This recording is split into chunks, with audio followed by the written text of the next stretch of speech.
गुरुवार को आपने पर्चा भरते वक्त उत्तर प्रदेश में ब्लॉक प्रमुखों के चुनाव में अराजकता देखी होगी।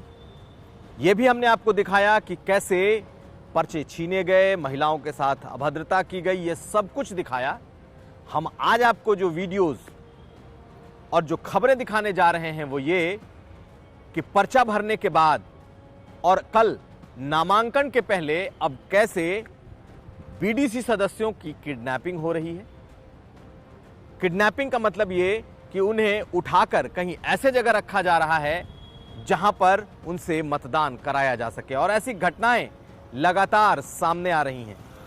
सिर्फ सदस्यों का ही नहीं, कई जगह तो बाकायदा होटलों में भी लोग रखे गए। हम ये भी आपको दिखाएंगे कि अखिलेश यादव ने जोरदार हमला किस तरीके से योगी सरकार पर बोला, तो बीजेपी के तरफ से भी जवाब देने के लिए कई नेता सामने आए। नमस्कार, मैं हूं कुमार अभिषेक, आप देख रहे हैं यूपी तक।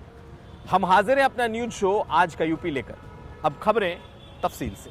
शनिवार को उत्तर प्रदेश में ब्लॉक प्रमुखों के चुनाव हो रहे हैं, लेकिन चुनाव में मतदान से पहले वोटरों को ही उठा ले रहे हैं कैंडिडेट्स और उनके समर्थक। ऐसे कई मामले पूरे उत्तर प्रदेश से सामने आए हैं। हम आपको संत कबीर नगर, बागपत और कई दूसरे जिलों की ऐसी खबरें दिखाएंगे जो ये साफ दिखा रहा है कि कैसे मतदान के पहले बीडीसी सदस्यों को जो दबंग उम्मीदवार हैं वो अपने पाले में करने के लिए उन्हें उठा रहे हैं। तो पहली खबर है संत कबीर नगर से। संत कबीर नगर में एक बीडीसी सदस्य को तब अगवा कर लिया गया जब वो अपनी पिता की चिता को लेकर उसे मुखाग्नि देने जा रहा था। यह अपने आप में अनोखा अपहरण इस चुनाव में दिखाई दे रहा है। एक बीडीसी के सदस्य के पिता की मौत हो गई थी, उनकी अर्थी को लेकर लोग शमशान घाट जा रहे थे, लेकिन बेटा पहुंच ही नहीं पाया। बाद में पता ये चला कि कल होने वाले चुनाव को लेकर उसे किसी ने अगवा कर लिया है। किस पॉलिटिकल पार्टी ने या किस कैंडिडेट ने अगवा किया है, फिलहाल पुलिस इसकी अनुसंधान में जुटी है। लेकिन आप हालात को समझिए कि कैसे एक एक वोट इतना महत्वपूर्ण है कि पिता की अर्थी आगे जा रही है और बेटे की किडनैपिंग इसलिए हो गई कि कल चुनाव है। देखिए क्या कह रहा है ये परिवार। अजय जो है वो बीडीसी जीता हुआ प्रत्याशी था, उसको केवी यादव बनारस लेके गए थे, लेकिन जब 1 बजे रात में सुने कि उसके पिता का देहांत हुआ तो उन्होंने वहाँ से भेज दिया। वो आया घर पर, पिंडा पानी पर आया और लहास हम लोग को लेके आ रहे थे। रास्ते में राम वृक्ष यादव और ये उनके भाई ठाकुर यादव और कुछ आदमियों को लेकर के आए और रास्ते में उसको अपहरण कर दिया। अगवा करने के आरोप का ये दूसरा वीडियो बुलंदशहर का है।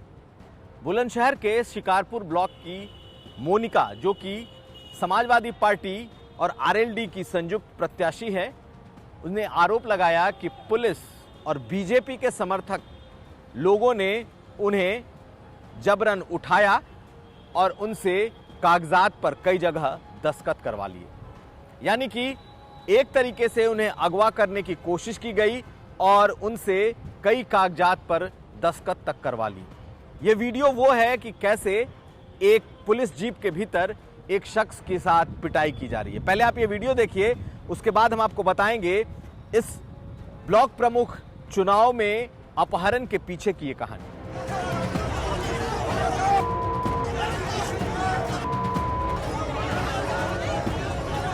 दरअसल आरोप यह है कि ये भाजपा समर्थक है जिसकी पिटाई की जा रही है। मोनिका, जो कि समाजवादी पार्टी और आरएलडी की संयुक्त प्रत्याशी थी, उन्होंने पुलिस और बीजेपी के लोगों पर आरोप लगाए कि वो लोग जबरन अगवा करने की कोशिश कर रहे थे और पुलिस और बीजेपी के लोग साथ आए और उन्होंने उसे अगवा करने की कोशिश की। ये आरोप लगाया है इस प्रत्याशी ने। लेकिन ये वीडियो तब सामने आया जब इस प्रत्याशी के समर्थकों ने पुलिस और बीजेपी के समर्थक कहे जा रहे लोगों को दौड़ाना शुरू किया और उन्हें पीटना शुरू किया। एक तरफ अभी तक पुलिस का कोई बयान नहीं आया है, लेकिन जो सपा और आरएलडी के प्रत्याशी की तरफ से दावा किया जा रहा है वो ये कि ये लोग अगवा करने आए थे कल के चुनाव के लिए और उनके समर्थकों ने उनके साथ बीजेपी के उस कार्यकर्ता को पकड़ा है और उसके बाद ये घटना घटी है। तो ऐसे कई घटनाएं सामने आ रही हैं जब वोटिंग के पहले किडनैपिंग का ये खेल चल रहा है। हम आपको आगे भी दिखाते हैं कि इस बार सपा पर कहां लगा है किडनैपिंग का आरोप। और अब हम आपको बताने जा रहे हैं कहां समाजवादी पार्टी पर लगा है अपहरण का आरोप बीडीसी सदस्य पर। यह मामला अमरोहा का है और अमरोहा में समाजवादी पार्टी के बड़े नेता और पूर्व मंत्री महबूब अली के भतीजे जुल्फिकार अली पर यह आरोप लगा है कि उसने एक बीडीसी सदस्य का अपहरण कर लिया है, क्योंकि कल वोटिंग होनी है और उसके लिए एक एक सदस्य काफी अहम है। विपिन कुमार जो कि ब्लॉक प्रमुख के लिए बीडीसी सदस्य है, जो वोटर है, उसके पिता अशोक कुमार ने पुलिस को तहरीर दी है कि उनके बेटे का अपहरण जुल्फिकार अली ने किया है, जो कि महबूब अली का भतीजा है। तो ये सिर्फ बीजेपी तक सीमित नहीं है। अपने अपने प्रभाव क्षेत्रों में सभी राजनीतिक दल इस वक्त बीडीसी सदस्यों को या तो साम दाम दंड भेद से मना रहे हैं और नहीं तो उन्हें उठा रहे हैं। और ऐसा ही वाकया अमरोहा में दिखा है, जहां समाजवादी पार्टी के समर्थक और उनके सदस्यों ने यह काम किया है। अब एक मामला बागपत का देख लीजिए। यहां एक महिला को ब्लॉक दफ्तर में कुछ लोगों ने लाकर इसलिए बंद कर दिया ताकि कल वोटिंग में उसका इस्तेमाल हो सके, और आरोप लगा कि बीजेपी के नेता और साथ साथ पुलिस ने मिलकर यह काम किया है। बाद में जब भीड़ जमा हुई तो उस महिला को उस कमरे से छुड़ाया गया। हालांकि बाद में यह कहा गया, यह सफाई दी गई कि गलती से उस महिला को उठा लिया गया है। लेकिन बात साफ है, शनिवार को होने वाले चुनाव में एक एक वोट अहम है और एक एक वोट के लिए अगर पैसे से कोई नहीं मान रहा, अगर दबाव से कोई नहीं मान रहा, तो अब उठाने की कवायद भी हो रही है और कोई प्रत्याशी या कोई दल इसमें पीछे नहीं दिखाई दे रहा। लेकिन बीजेपी और पुलिस पर बड़े सवाल खड़े हो रहे हैं।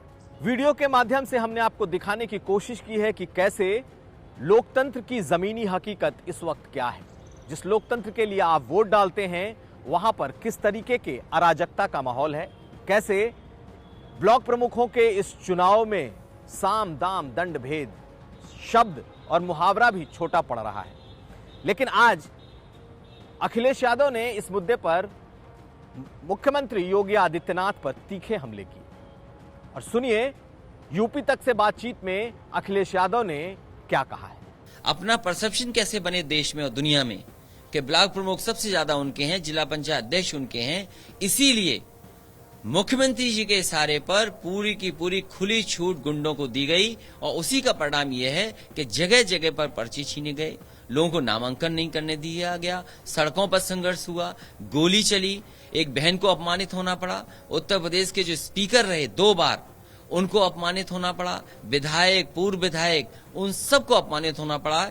ये अगर किसी की जिम्मेदारी है, अगर किसी के इशारे पर हुआ है ये गुंडई, तो भारतीय जनता पार्टी के चुने हुए मुख्यमंत्री के ऊपर हो। आपने अखिलेश यादव को सुन लिया। अब अखिलेश यादव का जवाब देने कई बीजेपी के नेता सामने आए, कुछ पूर्व विधायक सामने आए और बाकायदा उनके वीडियो सामने आए कि आज बीजेपी है तो ये आरोप लग रहे हैं, लेकिन अखिलेश यादव के वक्त क्या होता था।